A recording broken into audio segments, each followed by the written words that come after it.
So thank you for that. Let me get to my agenda here. All right, so I'm going to go ahead and call the Community Development Commission meeting for February 15th, 2023 to order at 3:31. Can I get a roll call, please? Madam Chair Villarreal, Present. Commissioner Torres, Here. Commissioner Hughes, Present. Commissioner Watkins, Present. Commissioner Padilla. He'll be late. Okay. And Commissioner Marcus is not attending, right? Yeah, Commissioner Marquez is excused and Commissioner Lopez is excused. Thank you. All right, we have a quorum. Moving on to the approval of the agenda. Are there any changes from staff? No changes from staff, Madam Chair. Oh, Madam Chair, one clarification. I think the item that's listed as an action item under consent, it's not consent. I don't think that it might not make a difference, but Consent, let's see. Okay, so, well, yeah, we can move that up. It says consent, that's weird. It shouldn't say consent. Is that just a PrimeGov typo? should it be under discussion instead? yeah. Yes. Okay. We don't have a discussion item, but you can go ahead and. I'm looking at the agenda. There's no discussion item option, but we can move it as an action item off consent. So is that the wish of the staff? Madam Chair, I think that's what we should do. Okay. And then, but we can still have our presentation first. All right, so that's an amended agenda. Can I get a motion? I move to accept the agenda as amended. Thank you. Second. All right, we got a motion and a second. Any questions, discussion? All right, Tony, can you do a roll call? Madam Chair Villarreal, Yes. Commissioner Torres, Yes. Commissioner Hughes, Yes. Commissioner Watkins. Yes. Thank you. Excellent. Motion passes. Moving on to the approval of the minutes from our January 4th, 2023 meeting. Are there any changes from staff? No. No. Okay. Any changes from the commission? Seeing none, what is the will of the commission? Move approval of the minutes. Thank you. Thank you, Commissioner Watkins. We got a motion and a second from Commissioner Hughes. Any other questions? All right, can you do a roll call, Tony? Madam Chair Villarreal, Yes. Commissioner Torres, Yes. Commissioner Hughes, Yes. Commissioner Watkins. Yes. Thank you. Excellent. Motion passes. All right, moving on to item 5, which is a presentation on the initial data findings for the 2023 housing needs assessment. And I think we have a guest. I don't think, well, I'll pass it on to staff, to Alex Ladd, and then she'll introduce our guest that will be presenting. Thanks, Madam Chair. With us today is Avilia Bueno. She works with Root Policy, which is a consulting firm based in Colorado, but they do a lot of work in New Mexico. They helped us with our last consolidated plan, also with our housing needs assessment 5 years ago. And they just finished the state of New Mexico's affordable housing needs assessment. So we are going to be doing a lot of work in the next 6 weeks to get these planning documents in place. And today, Avi is going to just present the initial data findings to kind of give you all an idea of what it looks like, what the data is showing us. And then that sort of helps put some context to next week. It's week after next when we hear our applicant presentations. Cody, did you have anything you wanted to add? No, nothing to add. Great. All right. Sorry, my phone started ringing at an appropriate time. Let me share my screen. For the presentation. And Avi, if you could speak maybe closer to the microphones, everyone can hear you potentially. Yes. And can you see the full screen presentation? We see the screen, but we also see the next slide. Okay.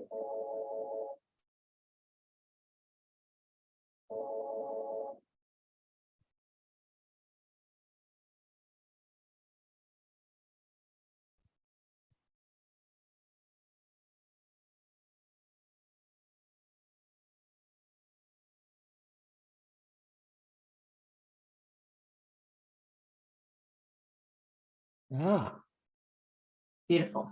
That works. Thank you. And you are on mute. Just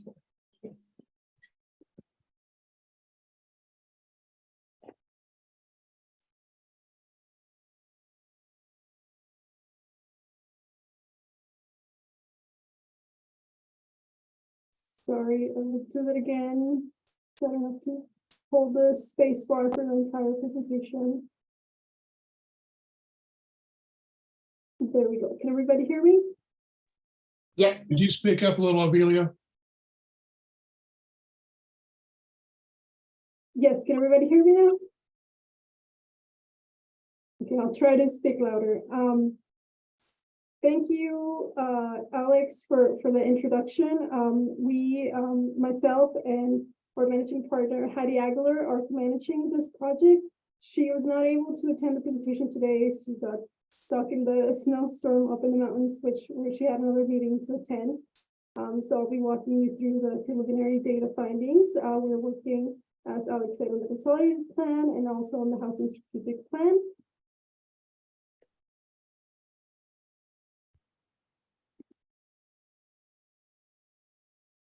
So I don't think I have to go over this with you. I'm pretty sure you're all familiar with the consolidated plan and that it has to be updated every 5 years, the condition to receiving the funding from HUD.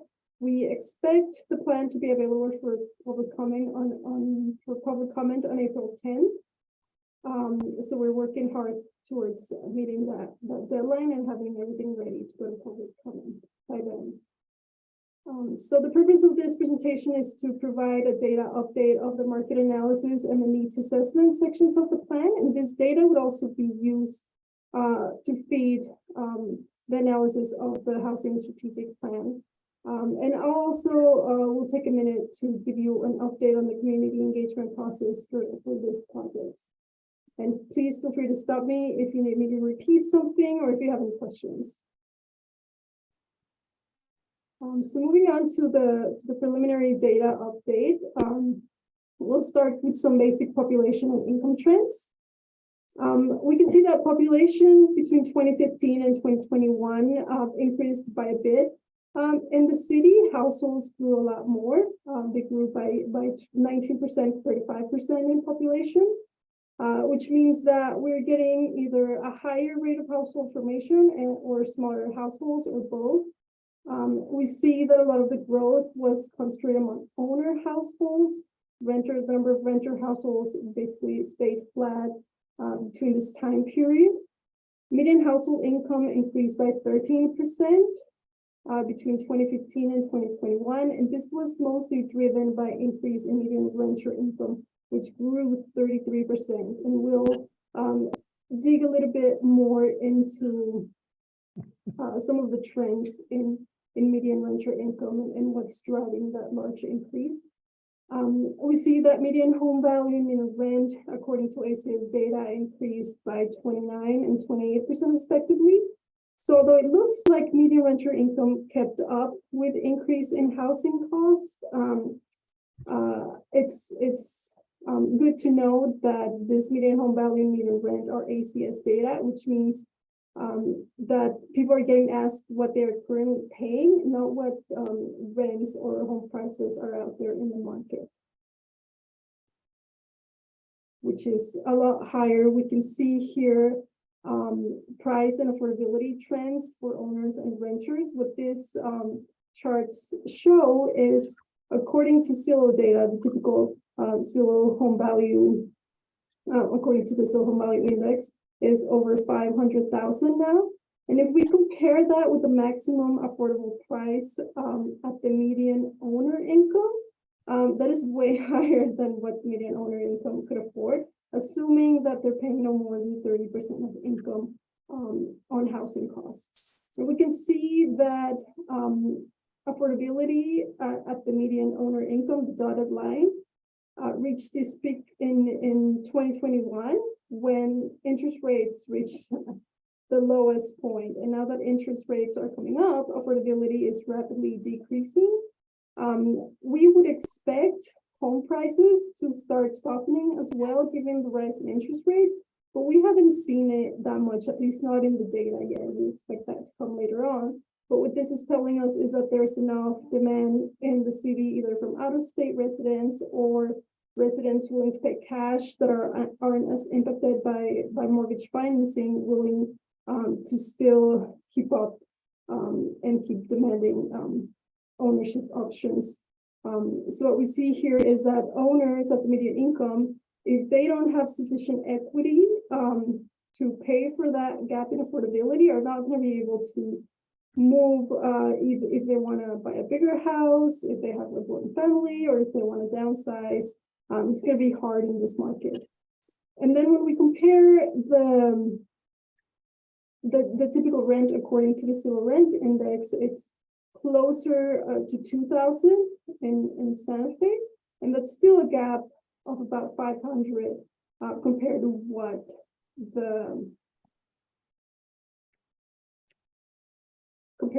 the average, what the median renter can afford, even with the increase in rent that we saw in the previous slide. And now this slide shows what we call a rental gaps analysis. This analysis, what it does is, what we do is we count the number of renter households in each of those income brackets, and then we estimate the maximum affordable rent that they can afford without being cost burden, without paying more than 30% in housing costs. And we compare the distribution within those income brackets of renter households with the distribution of units that are affordable for those households. So the last column there, the red numbers show a gap or a shortage of units, which means there are more renters in those income brackets than units affordable for those income brackets. And it's within each of the income brackets. So in the highlighted blue, the last row, we have the total low income gap, which is the gap for households earning less than $25,000 a year. So that gap added up is shy of 2,000 units. So that means there are around 2,000 more households that need units at those price points, that units in the market. Those households are not homeless, they are cost burdened, and the households on the higher income brackets, those households that show red numbers are paying less than they could afford, meaning they could absorb higher rental units too. So we have demand at the lower income brackets, but we have also demand for higher income rental units, given the distribution of renter incomes. Now this graph shows how the rental gaps have changed between 2015 and 2021. And what we can see here in the total low income gap is that in 2015, the shortage of units for households, renter households earning less than $25,000 was around 3,500, and that dropped to shy of 2,000 in 2021. The interesting part when we look at the last two rows, looking at the change of renters and in units, is that most of that drop is because there were less lower income renters in the city. I was surprised by how stable the supply of units is at the end of the distribution for units. We tend to see that in markets that are more proactive in trying to conserve, keep, and increase their affordable housing supply. Given the price pressures that the Santa Fe market has experienced, I would expect it to see those units just completely go away into higher income brackets, which is what we see in most other markets. So it is remarkable how stable the supply of lower priced units is in the city. And we'll explore then what's going on in the rental market with the renters. In terms of the owner households, there was an increase in owner households, but the distribution didn't change as much, especially on the tails. Between 2015 and 2021, the number of owner households earning less than $25,000 a year decreased from 15 to 13%. So not as much as would be expected given the price pressure, meaning that lower income owners are not necessarily being priced out of the market due to high property taxes or other high costs of ownership. They are more stable. And we saw an increase of higher income owners, where the share of owners earning over $75,000 a year increased from 41% to 47%. Where we see the change at the tails way more pronounced is among the income household, the renter households. Here between 2015 and 2021, the percent of renter households earning an income below 25,000 decreased from 37% to 24%, while the percent of renter households earning over 75,000 increased from 18% to 30%. So we're seeing, given that the change is not in the middle of the distribution, it's mostly on the tails, it's hard to suggest that these are renter households that are moving up the income distribution. Is most likely renter households that are having to move out of the city, and they're being replaced by higher income renters and by renters who maybe in a different market would be able to afford to purchase a house but are staying in the rental market longer, even with the higher income. And digging a little bit more into migration trends, data from the IRS at the county level, these data aren't available at the city level, but at the county level, we can compare the number of returns of people coming into the county, so inflow, and out of the county, which is the outflow. And looking at the average adjusted gross income of those tax filers, we can see that between 2015 and 2016, the average adjusted income of residents moving out of the county was very similar to the average adjusted gross income of residents moving into the county, about $74,000, 75. But as time goes on, that gap is increasing a lot more. And the income differential between the outflow and the inflow is getting a lot larger. So we're getting, Santa Fe is getting higher income residents and losing lower income residents, is what the data seem to be pointing at. And according to the CHAS data, which is the comprehensive housing affordability strategy data produced for the consolidated plan, which is just ACS special tabulations of the American Community Survey data, there are over 5,500 renter households and over 4,800 owner households earning over 100% of the area median income with some type of housing need in the city of Santa Fe. Housing need includes cost burden, overcrowding, and substandard housing conditions. By far, cost burden is the most common housing problem for households in Santa Fe, impacting over 9,000 households. earning under 100% of the area median income. 60% of cost burden households are low income or very low income, which means they earn less than 50% of the area median income. And crowding is a problem for around 700 households in Santa Fe. And this slide shows data for severe cost burden, which is households paying over 50% of their income in housing costs. These households are more vulnerable and susceptible to displacement and to having any sort of expense or emergency leaving them unhoused. So they tend to be what we call precariously housed, or people who are susceptible to end up losing their homes or even being homeless. There are over 2,500 of those households with below 80% AMI income on the rental side, and on the owner side, there are over 2,100 with income below 80% AMI. As I was mentioning, renter households, given the data and how the distribution has changed, are more susceptible than owner households to displacement. And more recent ACS data from 2021 indicates that over 4,000 renter households face severe cost burden in the city, meaning they pay over 50% of the household income on rent and utilities.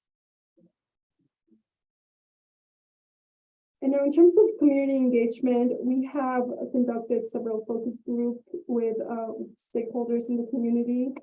We have a few, I think we've conducted 4, and we have a few coming up this week and next week. And we also have a few interviews coming up for people who weren't able to make the focus groups. What we have heard so far is that rising interest rates will present an affordability challenge on both purchase side, but also deepen the current housing supply challenge, meaning developers are gonna have more trouble finding financing and getting units on the ground. And on top of rising interest rates, they feel like community, neighborhood, resident resistance to development is a big challenge in the city.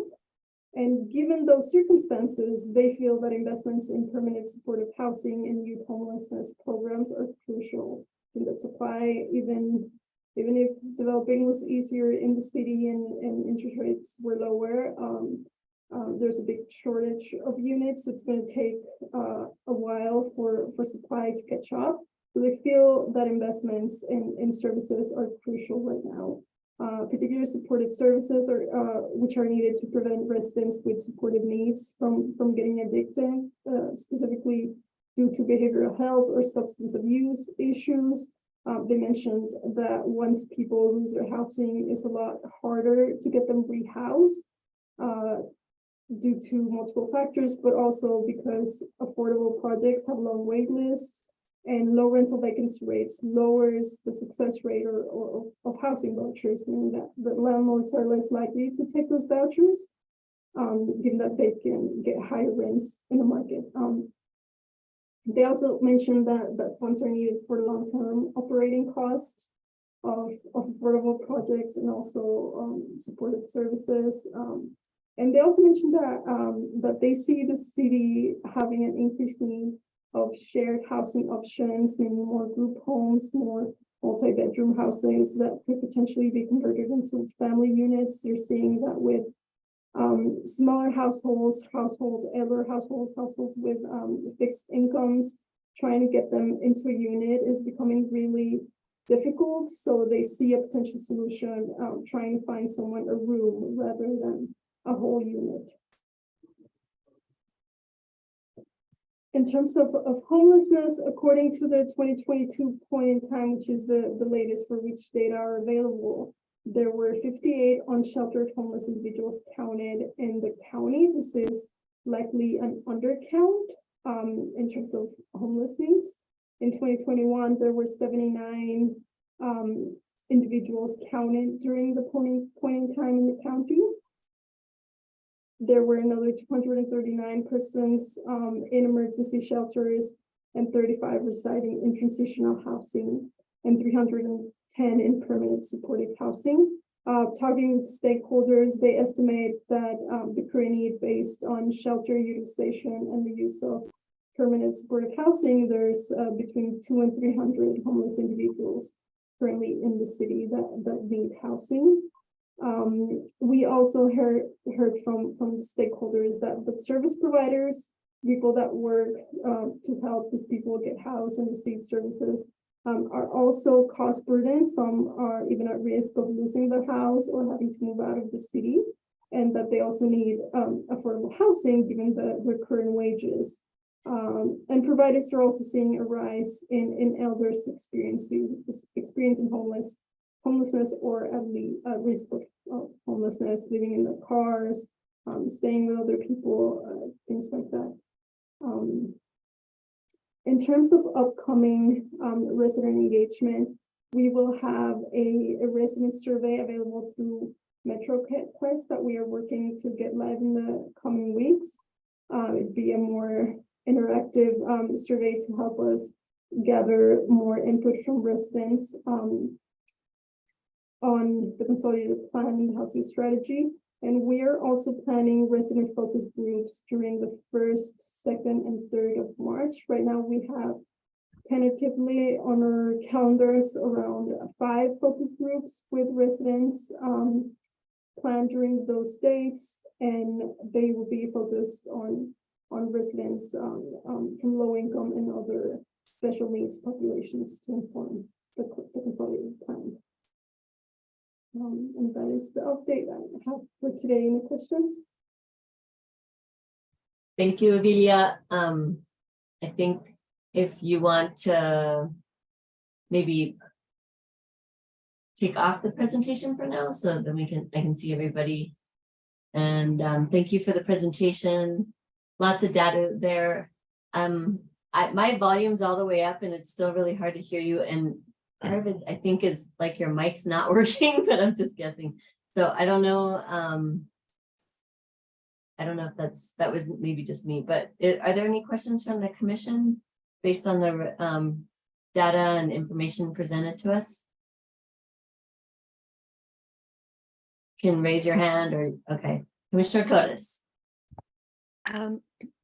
I think it's important to name like teachers, first responders, other groups of workers that are also having trouble finding affordable housing, either as a renter or as an owner, not just persons with behavioral challenges and persons with low income. You know, these are people that are contributing to the economy of the city, yet they're leaving to Rio Rancho and other places because there's no place to move into that they can afford. And I think they have to be talked about because it's not just persons with behavioral health and homelessness challenges. Yes, this is definitely more geared toward the con plan sections, which are that's the focus of that. But for the strategic plan, we will make sure that's a really good point, because we did hear from a lot of stakeholders that workforce housing is a really big issue, and there's just not a lot of availability for all the sort of essential workers and occupations that the city needs. We did hear that workforce housing and housing for families too is a big issue. Still have the floor. Commissioner Torres, do you have any additional questions? For now, that's it. Thank you. Thank you. We have, let's see, Alexandra, you have your hand up. Yeah, I just wanted to,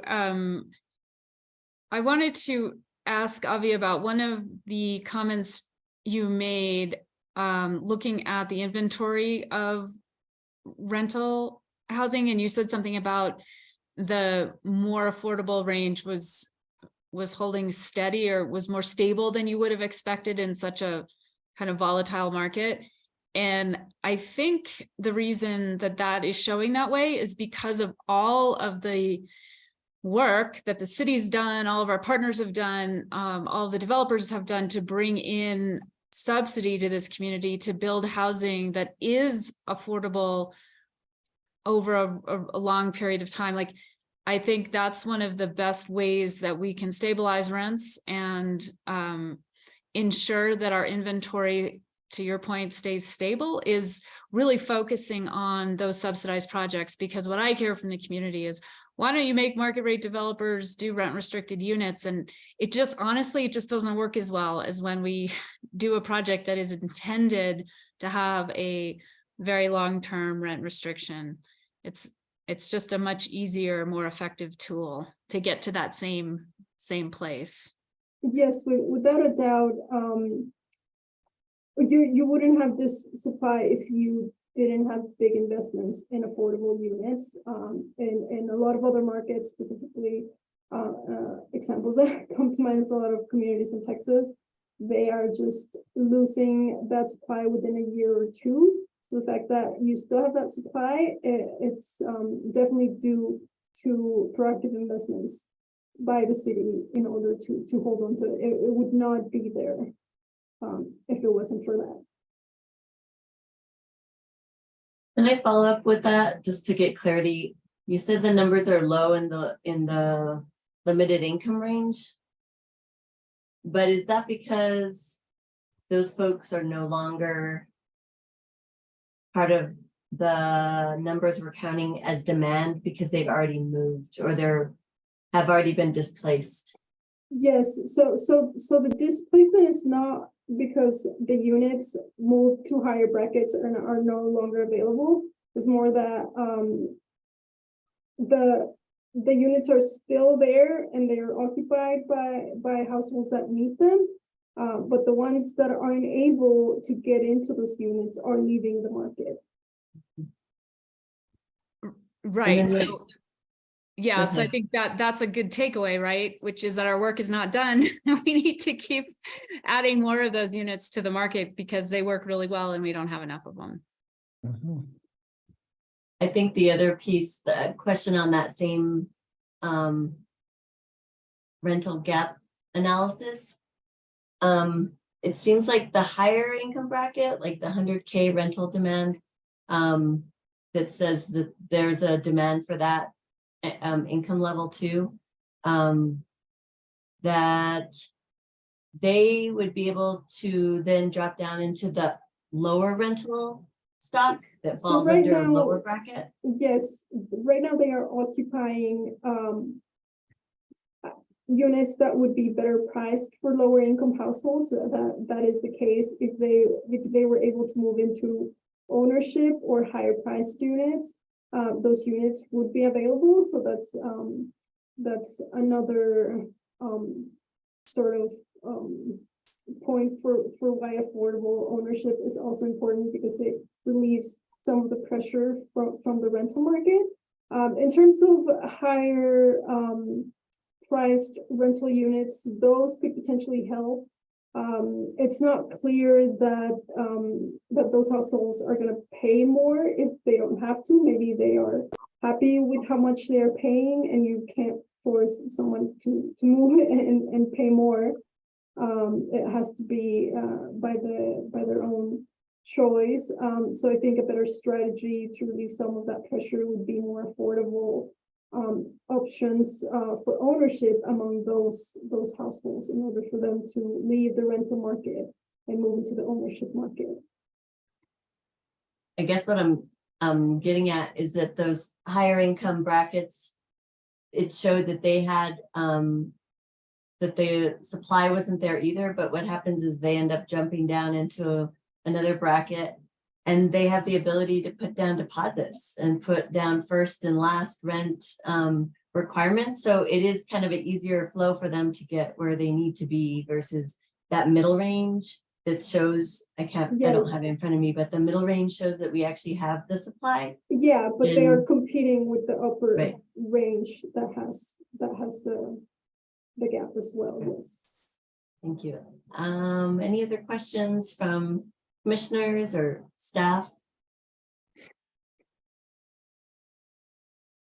No, I had one more question. I can find my notes. So let's see. You did have like an out migration, in migration.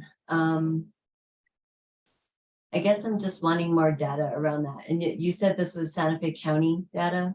It doesn't really Yes. show specific to the city.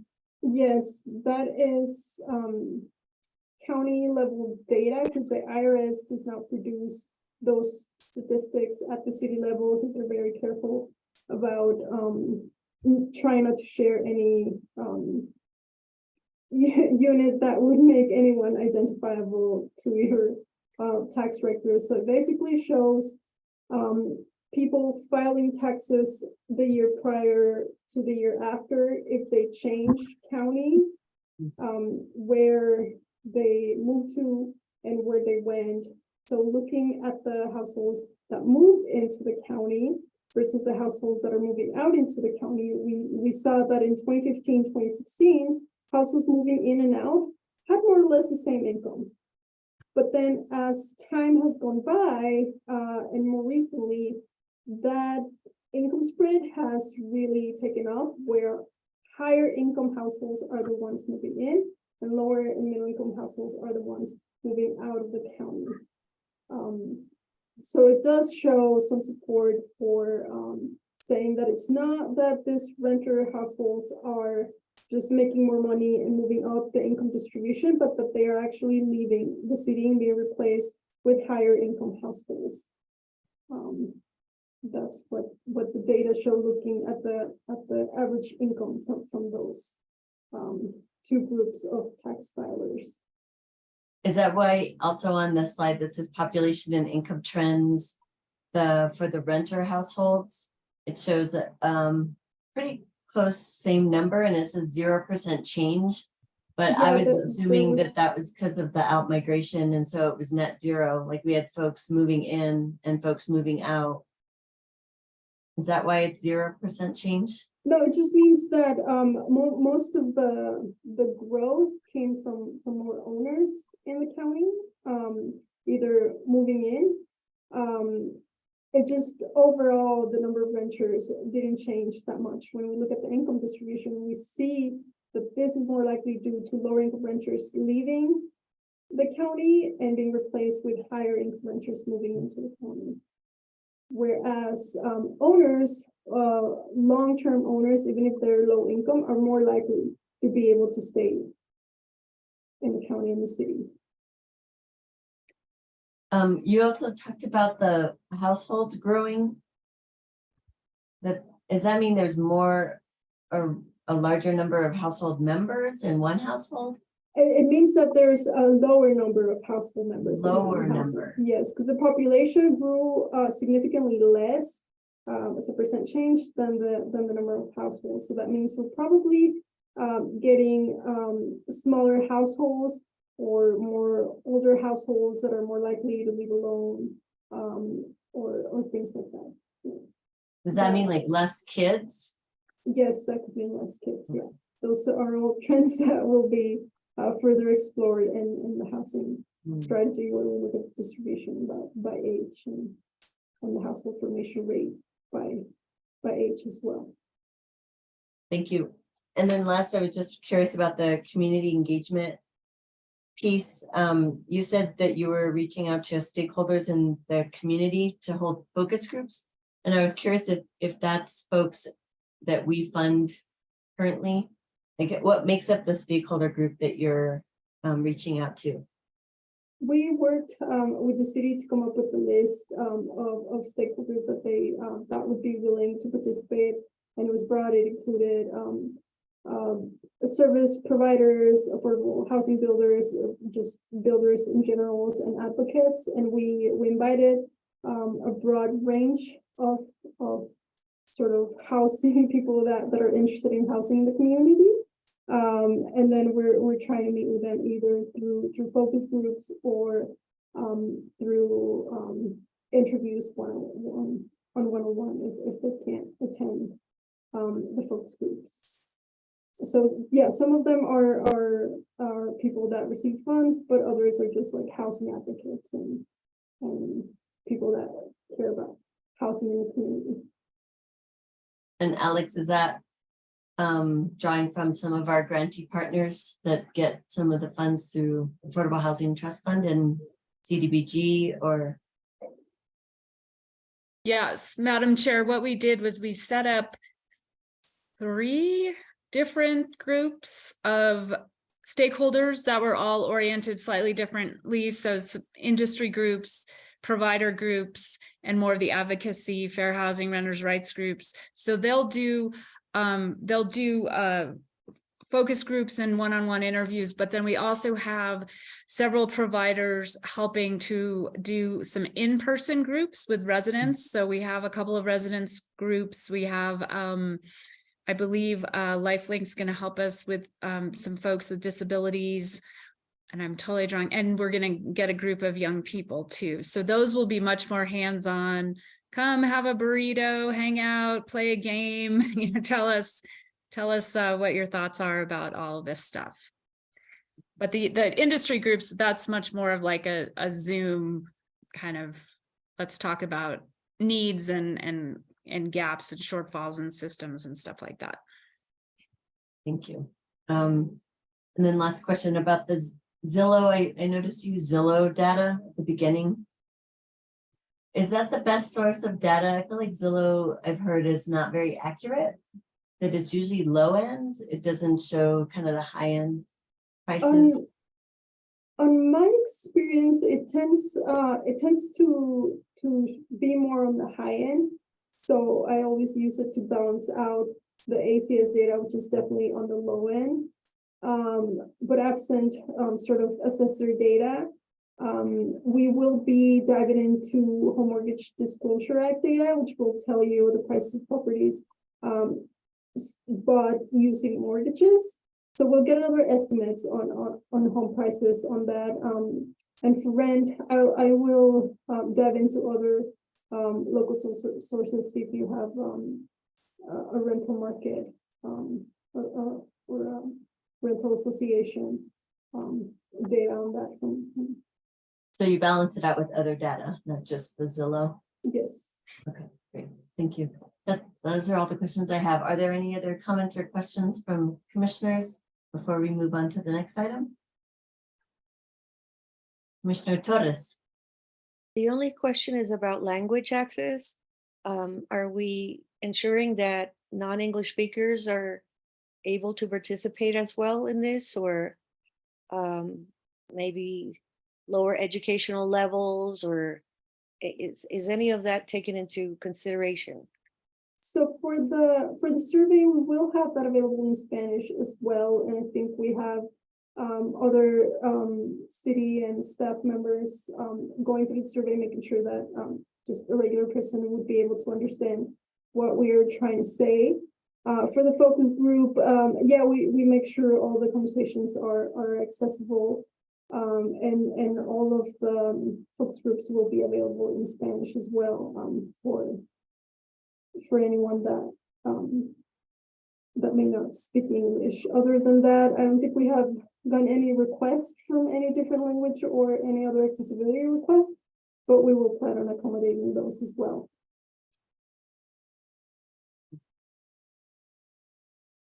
Any other questions, Commissioner Torres? Did we reach out to our native communities for this?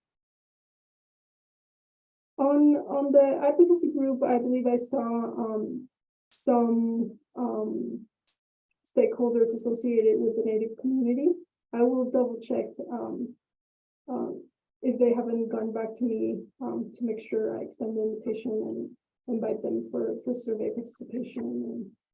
Yeah, the Indigenous make Center's sure. on the list. Good. Good to know. Thank you. Thank you. Any other questions? No. Thank you, Ms. Bueno, for your information. And what are the next steps then? I guess, Alex, what will be the next steps for this assessment and when you have to submit? I believe. Yes, Madam Chair, so we have to submit the consolidated plan 45 days before the program year starts.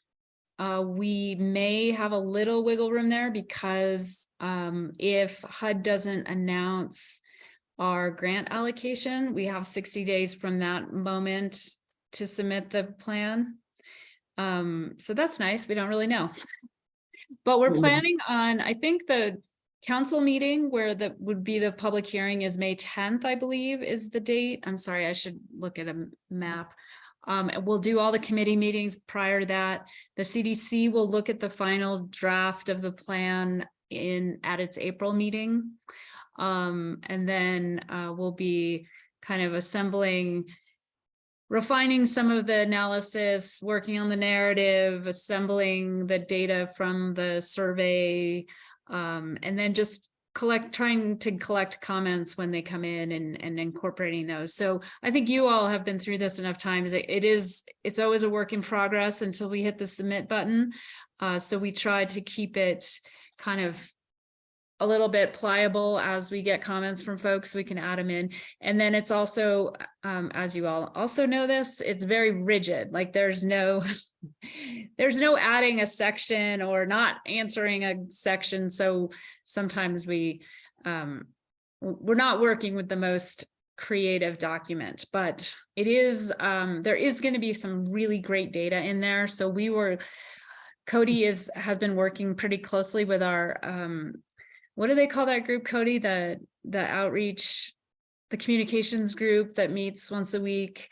So they're kind of incorporating this kind of information into more sort of digestible bits of information using better graphics and getting info out to the community. So we'll be working closely with them. Cody goes to most of their meetings as information comes to light. And during this planning process, we're gonna have fun making it actually interesting to the public, to the community, because I think it's a really deep dive, and it's Root Policy has done this over and over again, and they do a really great job of not just sticking to the minimum data sources, but really trying, as Avi was saying, like, well, if this data source tends to be slanted this way, then you want another one to kind of balance it out to make sure that you're getting the most accurate picture of what's going on. So Great, thank you.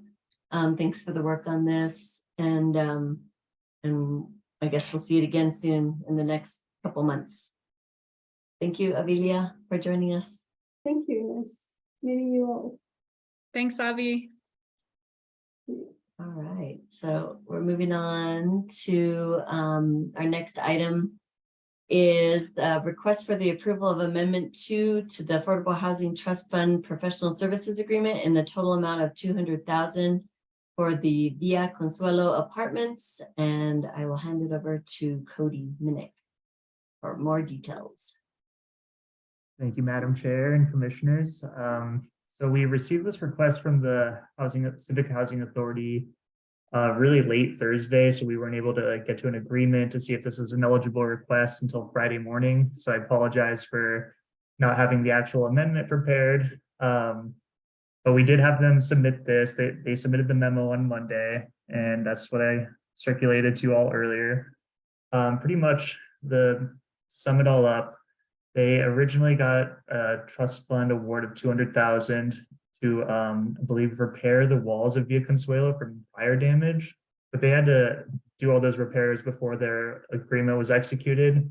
So we amended their contract for the removal of Chinese elm trees, but that ended up not costing that much, about 10 grand.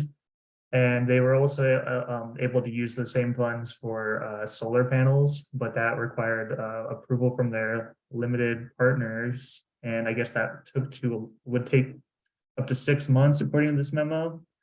But their limited partner also notified them that they weren't going to forgive the credit from adjuster and their equity, which required them to take out an additional over $317,000 in a loan.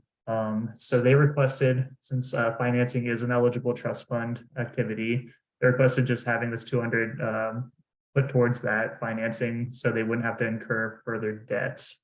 And as you all know, with these tax credit projects and threading the needle in the capital stack, it's all very precarious. So the 200,000 can go a long way and be expended immediately. So yeah, we just wanted to bring it to you today as opposed to the March 1st meeting, which is going to have a pretty packed schedule, just so we can get the amendment executed and allow them to use these funds as requested. Thank you, Cody. Questions from the commission? Move to approve. We got a motion, I'll second. second, and now open for questions. Commissioner Torres, do you have a question? No. I guess my question is, that letter from the creditor was in December, so why didn't they let you all know ahead of time that they were thinking that, or finding out if this was a possibility? Madam Chair, I apologize. I don't know. I can't answer on behalf of Mr. Romero and the Housing Authority folks, but perhaps they were trying to find an alternative solution before resorting to this. So we're basically moving what we already awarded through trust funds. They're not additional funds. No, they're already awarded these funds, but the original proposed use, they had to move forward on that project before they got the funds. And the second proposed use couldn't utilize all the funds. And then this is an urgent last minute request, I suppose. So we're filling a funding gap that they can't meet through. I never quite understand the whole creditor thing. Yeah, I don't really either, but I think that they would take on over $300,000 in debt. So as opposed to that, they'd only have to take on 117,159. So it takes the debt burden off them a little bit, quite a bit. Alex, can you add to that? Yeah, I think I was just going to clarify that the issue is if they have to put funds towards meeting that gap, it's funds they're not using for something else. So I think that's kind of, it's not a very exciting use of the funds from our perspective, because it's not really expanding the property or improving it, but it is making sure that they don't have to tie up those funds toward this debt versus being able to use them for something else. Right. That lowers their debt in order to do other projects. Commissioner Padilla, did you have a question, comment? Yeah, Madam Chair, thank you. You referenced a December letter. The letter from Redstone Equity Partners is dated January 20th. Was there an earlier letter? Or is there another letter I'm not seeing? Let's see. I believe Councilor Villarreal is referencing the memo where they said they were initially notified in December, but then officially given the notice in January. That's what it is. Yeah, thank you for the clarity. Yeah, so I just wanted to make sure that, it wasn't on the part of the Civic Housing Authority being, delayed or tardied in getting information to us or to to staff. I mean, January 20th, we are the 15th today. I mean, it takes time to kind of go through the process. I understand that, but if it was December, then I'd be even more concerned as you had mentioned. So I just wanted to clarify that. Thank you, Madam Chair. Thank you, Commissioner Padilla. Any other questions? If not, we have a motion and a second. Can we get a roll call, Tony? Madam Chair Villarreal, Yes. Commissioner Torres, Yes. Commissioner Hughes, Yes. Commissioner Watkins, Yes. Commissioner Padilla. Yes. Thank you. All right, motion passes. Moving on down the agenda to matters from staff. Yeah, I just have a couple items.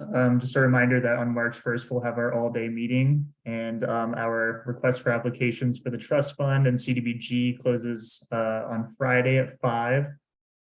We will work really diligently to get those packets prepared. I will probably have to send each application in a separate email because they get pretty hefty on the file size. But if any of you would like a printout, I'd be happy to do that as well. We will be meeting at the Midtown Emergency Management Room again, so we have that reserved. And the other item is that tomorrow we will have our a public meeting regarding that El Camino Real Academy Trail. And since you all approved the funding for that, you're all more than welcome to come. It has been noticed. Everyone in the Cottonwood Village Mobile Home Park has been notified, and we sent out notices in English and Spanish. And we'll have dual presentations, or they will be offered in both English and Spanish. Should be exciting. Excellent. Thank you. Thank you. So everybody knows that's a full day meeting. Hopefully, we'll have a hybrid option, right? Yeah. So yeah. And we'll start at 8:30. Around there for food, Yeah, and I for think breakfast. our presenters will present via Zoom. So we'll do that again. That seemed like it worked pretty well last year. Does anyone have any special desires for food or any thoughts on a new restaurant they want to try out? Zach's. No? That's what I was gonna suggest, Rosario. Sagchis. They have good breakfast burritos, right? On Plaza del Sol. Mhm. Okay, It's off St. Michael's. okay. I think I've seen their sign. Smith Shopping Center. Okay. Where the hidden chicken used to be. Oh, right. Okay. Pizza Hut used to be there. Oh, that's right, that too. Yeah, that would be great. Are you taking special orders? Just kidding. We'll send out the menu, Okay. let everyone pick what they want. I know it's easier that way. But I just have a food truck roll up. Oh, That would be fun. Well, hopefully we all could be together in person, if that feels safe to you, feels good. Otherwise, there's the hybrid option, so. All right, anything else from staff? No? All right. It matters from the commission or commission, it says committee, but commission. Commissioner Padilla. Madam Chair, thank you. Got a question since you are the person in the know, the open house for the code rewrite. Is that still happening tonight since the city was closed? yes, they're doing a virtual. But how Oh, do we Never- find out about that? I was wondering how we get information to participate. Well, I think Daniel's just been sending out emails to Yeah, anyone he can think of. I got the email. I got one. It's Commissioner Thomas, actually, can you forward that on to the rest of us? yeah, it's kind of like the city. It's not an email per se, but a city notice in the city format. It came late to me today. Hmm. And it starts at 6, I believe. correct. Mhm. 6 to 8 is when it's planned. Yeah, we Great. can, we can send it out to everybody. Great, thank you. Zoom link. Alex, can you send it to the council? Because we didn't receive anything about it. Really? Uh-oh. No. Whoops. Wow. I just heard that it was gonna happen virtually and I was like, but we have a quality of life meeting, so it depends on when we get out of that. So, Yeah. Okay. Great, thank you. Any other matters from the commission? No? All right, matters from the chair. Just wanted to let you know that Commissioner Gabriela Marquez Villegas has other obligations and she's gonna be pursuing some other professional, what did she say? Professional Opportunities. opportunities, thank you. So she's gonna step down from our commission, unfortunately, and so we sent her great wishes and asked her if she had any recommendations for anyone that would be interested in a good addition to the team, and that also, you know, all of you, if there's somebody in particular that you think would be a good addition, please let us know so we can fill that vacancy soon. And of course, we definitely want diversity in our group, so please keep that in mind, and she will be missed. And so send her an email if you'd like. She let us know today, right before the meeting. So she has other professional pursuits that she wants to take on, and this is conflicting with that, so. Madam Chair, is there a sector of the community that you are that we would be looking to fill for that seat? When you say sector of the community, Expertise, professional,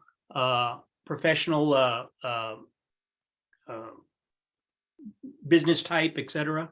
Anything in particular? I know some of the boards and commissions have specific seats that they want to try to fill. we don't have specific criteria, Okay. like some of the other committees or boards to have. I think Correct. it's really just mixture of like lived experience and, you know, expertise can come in different forms. So Okay. I would say that. Anything you. on that point, Alex? Yeah, I would agree with you. I mean, she was great because she was tapping into schools and needs of young people and kind of the gaps where we could help support other community development needs, like the trail to get kids to school, you know, stuff like that. So I think we're pretty good on technical and planning expertise. So I would love to see somebody who had brought that perspective to the table as well. Yeah, I think she really brought a lot to, you know, what families are experiencing and also Spanish speaking community members. Yeah. Well, just think of that, keep that in mind, and hopefully we'll be able to get that vacancy. Although we cannot replace Commissioner Marquez, we will definitely have somebody fill in for that vacancy. And I think that's all I have. Let's see, so anything else? No, we're good. So our next meeting again is Wednesday, March 1st, 2023. That's an all-day meeting, 8:30 to about 4:30, hopefully, since I have to run to quality of life right after. I So, know. I think that's it. Thank you all for your participation. Good to see you. And then our next meeting, go ahead. Counselor, can I, as soon as the meeting's adjourned, can we stop recording? I just have another question for you Sure. about tonight's quality of life meeting. Yeah, absolutely. Take care, everybody. Stay warm. You need a Thank motion to you. adjourn.